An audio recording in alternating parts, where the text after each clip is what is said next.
Bonjour, aujourd'hui 12 mai 2024, exercice de probabilité et de dénombrement. Je me suis inspiré de l'exercice 2 d'un sujet de bac S en fait, Liban mai 2011. Pour chaque question, une seule des réponses est exacte. Le candidat apportera sur sa copie sans justification le numéro de la question et la lettre correspondant à la réponse choisie. Il sera attribué 0,5 points si la réponse est exacte, 0 sinon.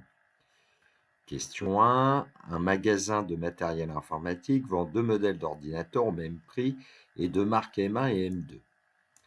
Les deux ordinateurs ont les mêmes caractéristiques et sont proposés en deux couleurs, noir et blanc.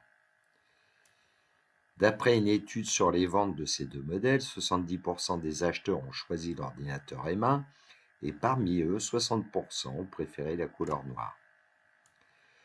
De plus, 20% des clients ayant acheté un ordinateur M2 l'ont choisi de couleur blanche. On utilise la liste des clients ayant acheté l'un ou l'autre des ordinateurs précédemment cités et on choisit un client au hasard. Petit a. La probabilité qu'un client choisi au hasard ait acheté un ordinateur M2 de couleur noire est, et on propose 4 réponses. Réponse A, 3/5e, B, 4/5e, C, 3/50e, D, 6/25e. Question B.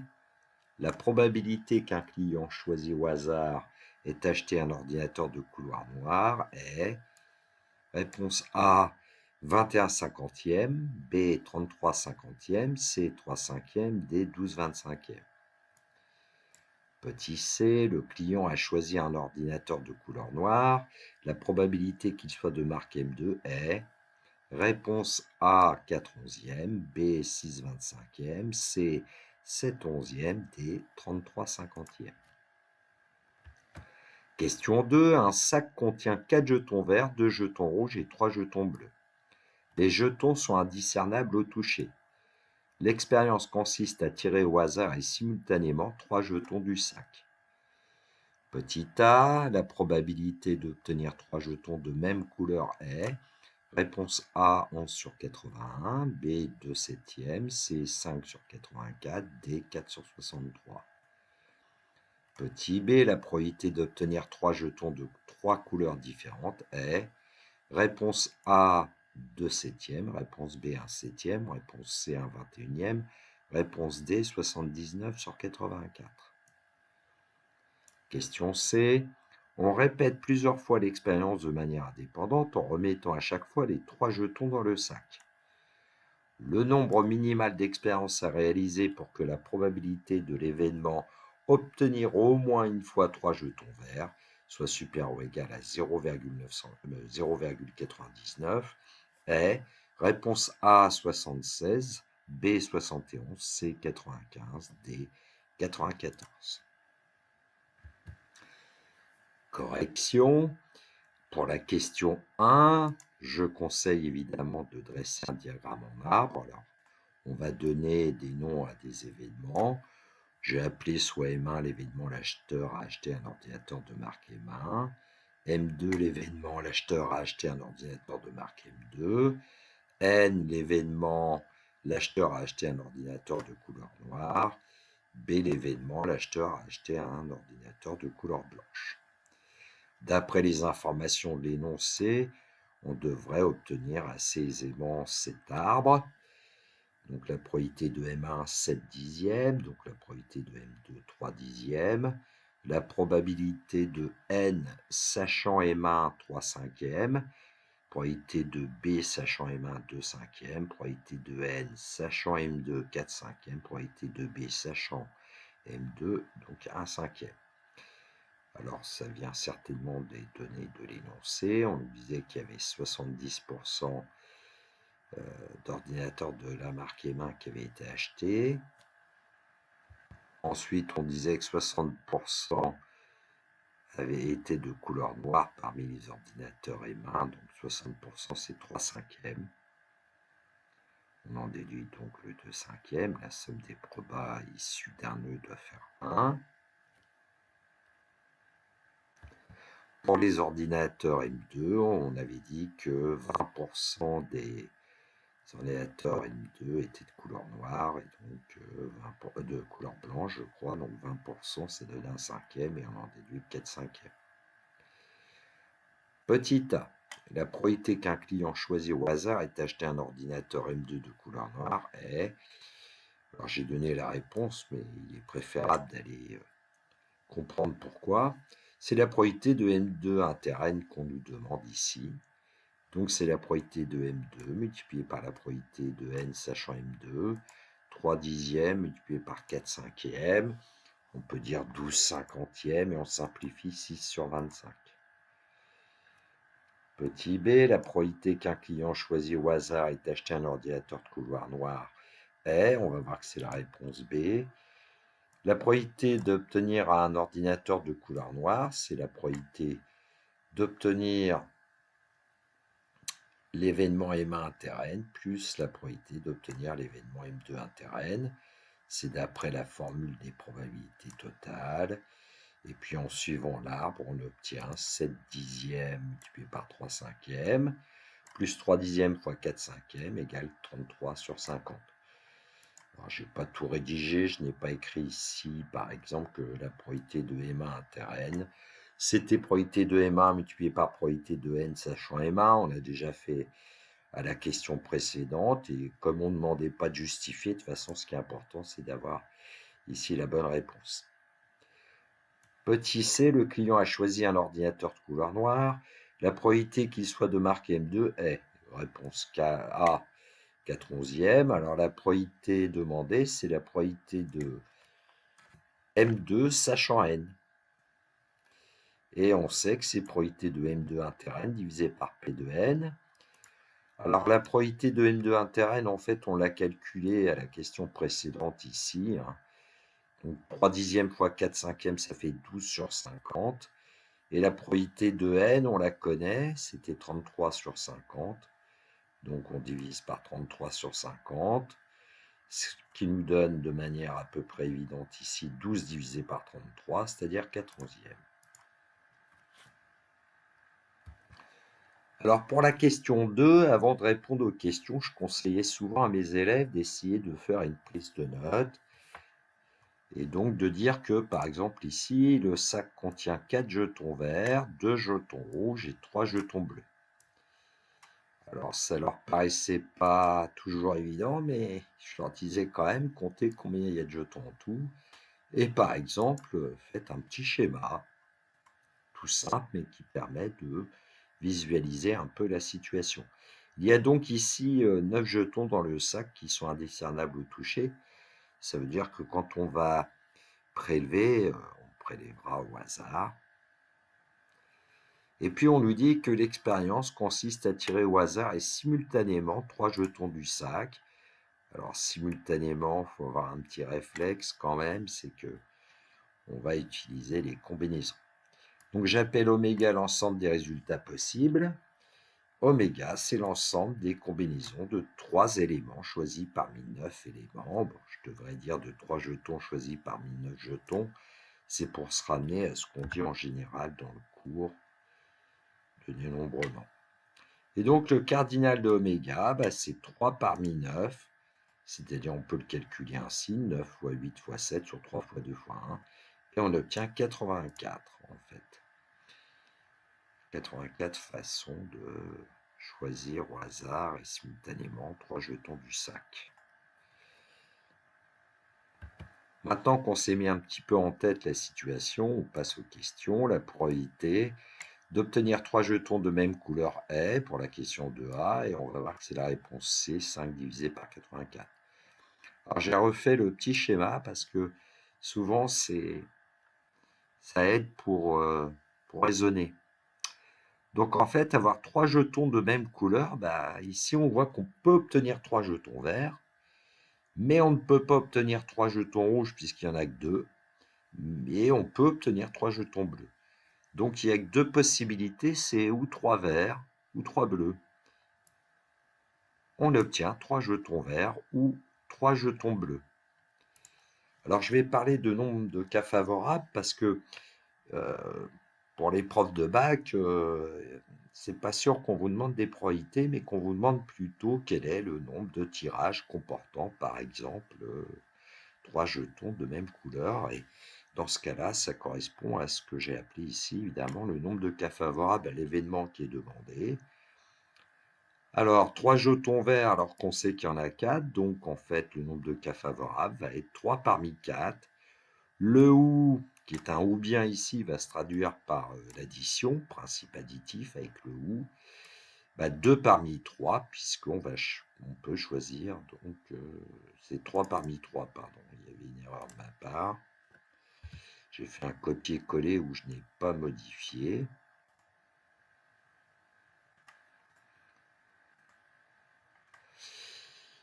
Donc on choisit 3 jetons bleus parmi 3, il n'y a qu'une façon de le faire, c'est de prendre les 3 jetons bleus, et on obtient donc 4 plus 1, c'est-à-dire 5 pour le nombre de cas favorables.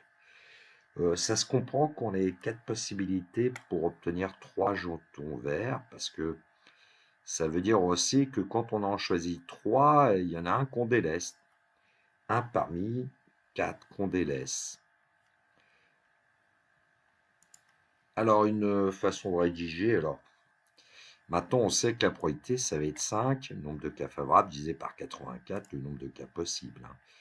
Bon, j'ai préféré vous montrer aussi que si on ne parlait pas trop de nombre de cas favorables ici, on pouvait dire que la probabilité, c'est 3 parmi 4 divisé par 3 parmi 9, plus 3 parmi 3 divisé par 3 parmi 9, et donc 4 sur 84, plus 1 sur 84, 5 sur 84. Question 2b, la probabilité d'obtenir 3 jetons de 3 couleurs différentes est, on va voir que c'est la réponse A, 2/7. Bon, j'ai repris mon petit sac, qui est rectangulaire, un petit sachet, quoi, avec des petites pièces.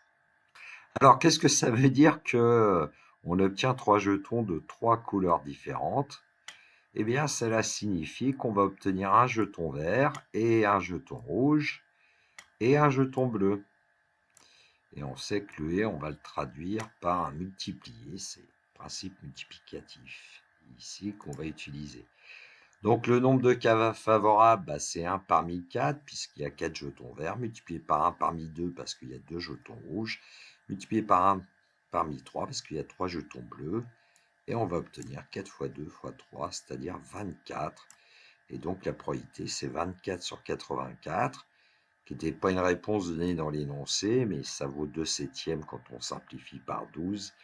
Donc on obtient bien la réponse qui a été donnée. Alors pour vous aider, j'ai rajouté une petite ligne ici, en rappelant éventuellement ce qu'il y a dans le sac comme jetons.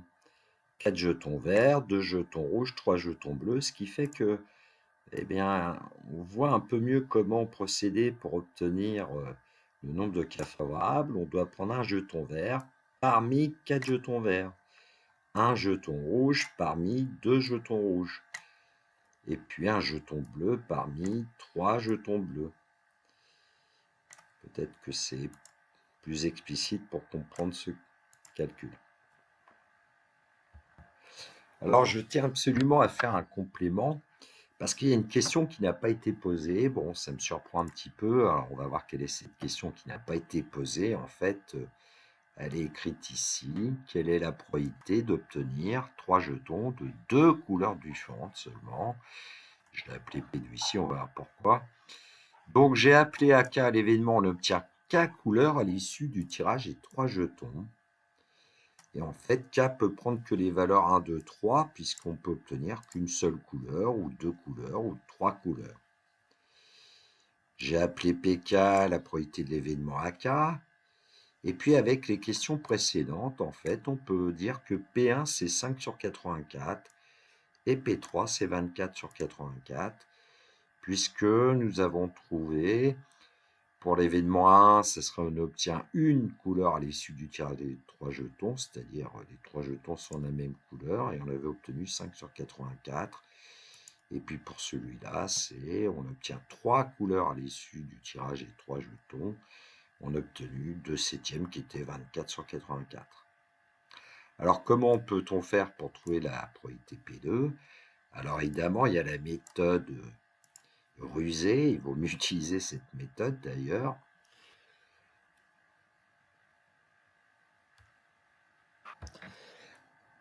P1 plus P2 plus P3 est égal à 1. Donc, P2, c'est 1 moins P1 moins P3. Donc, on calcule 1 moins 5 sur 84 moins... En fait, j'ai écrit 2 septièmes alors que j'avais écrit 5 sur 84, ce qui... 24 sur 84, pardon, ce qui revient au même. Donc, je vais le modifier. Donc, ça nous donne 84 sur 84, moins 5 sur 84, moins 24 sur 84, 55 sur 84. Donc, quand on vous demande, pose une question, de temps en temps, surtout, essayez d'avoir ce réflexe de dire, mais c'est quoi l'événement contraire? Méthode 2. C'est la méthode directe, on va voir qu'elle est beaucoup plus longue, un petit peu plus délicate. Alors, qu'est-ce que ça veut dire qu'on obtient 3 jetons de 2 couleurs différentes? Ça veut dire que ou bien on obtient 2 jetons verts et un jeton qui n'est pas vert. Comme il y a 4 jetons verts et 5 jetons non verts dans le sac, pour cet événement, le nombre de cas favorables, c'est 2 parmi 4, multiplié, parce que c'est un « et » qui est traduit par multiplié, 1 parmi 5. On obtient 6 fois 5, c'est-à-dire 30 cas favorables à l'événement. On obtient 2 jetons verts et un jeton non vert. Mais on peut aussi obtenir éventuellement 2 jetons rouges et un jeton non rouge. Et comme il y a 2 jetons rouges et 7 jetons non rouges dans le sac, on obtient le nombre de cas favorables à cet événement. J'obtiens 2 jetons rouges et un jeton non rouge qui est 2 parmi 2 multiplié par 1 parmi 7. 1 fois 7, ça va nous donner 7. Ou alors on obtient 2 jetons bleus et un jeton non bleu. Et comme il y a 3 jetons bleus et 6 jetons non bleus dans le sac, le nombre de cas favorables est 2 parmi 3 multiplié par 1 parmi 6, c'est-à-dire 3 fois 6, 18. Ensuite, on applique le principe additif. Le nombre de cas favorables, c'est 30 plus 7 plus 8, 55 cas favorables au fait d'obtenir l'événement, obtenir 3 jetons de 2 couleurs différentes. Bon, j'ai calculé P2 ainsi, 30 sur 84, c'est 30 sur 84, c'est la probabilité d'obtenir 2 jetons verts et un jeton non vert. Plus 7 sur 84, c'est la probabilité d'obtenir 2 jetons rouges et un jeton non rouge. Plus 18 sur 84, c'est la probabilité d'obtenir 2 jetons bleus et un jeton non bleu. Et donc, on retrouve évidemment 55 sur 84. Alors, il y a encore une autre méthode qu'on aurait pu utiliser, qui aurait été encore plus longue, parce que quand on dit qu'on obtient ou bien 2 jetons verts et un jeton non vert, on aurait pu dire aussi on obtient 2 jetons verts et un jeton bleu, ou alors on obtient 2 jetons verts et un jeton rouge.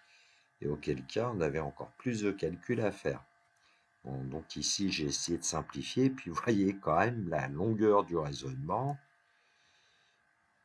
de la méthode 2 par rapport à la méthode 1. Bon, même si j'écris ici sur la ligne pour ne pas utiliser plusieurs pages. La question 2C, on répète plusieurs fois l'expérience de manière indépendante en remettant à chaque fois les 3 jetons dans le sac. Le nombre minimal d'expériences à réaliser pour que la probabilité de l'événement obtenir au moins une fois 3 jetons verts soit supérieure ou égale à 0,99 est, et on va voir que c'est la réponse C, 95. Alors, j'ai considéré ici une variable aléatoire, soit grand X, la variable aléatoire donnant le nombre de fois on a obtenu 3 jetons verts. Il est à peu près clair que grand X suit la loi binomiale de paramètres petit n et petit p. Alors, petit p, c'est 4 sur 84. On avait calculé cette probabilité dans une question précédente, qui est égale à 1 sur 21. Il y avait 4 chances d'obtenir 3 jetons verts sur 84 chances. Alors, quand on nous dit l'événement obtenir au moins une fois 3 jetons verts, évidemment, c'est évidemment grand X supérieur égal à 1, et on veut que la probabilité de grand X soit supérieure égal à 1, soit supérieure égal à 0,99. Alors là, on passe surtout à l'événement contraire, hein, c'est la ruse de l'événement contraire.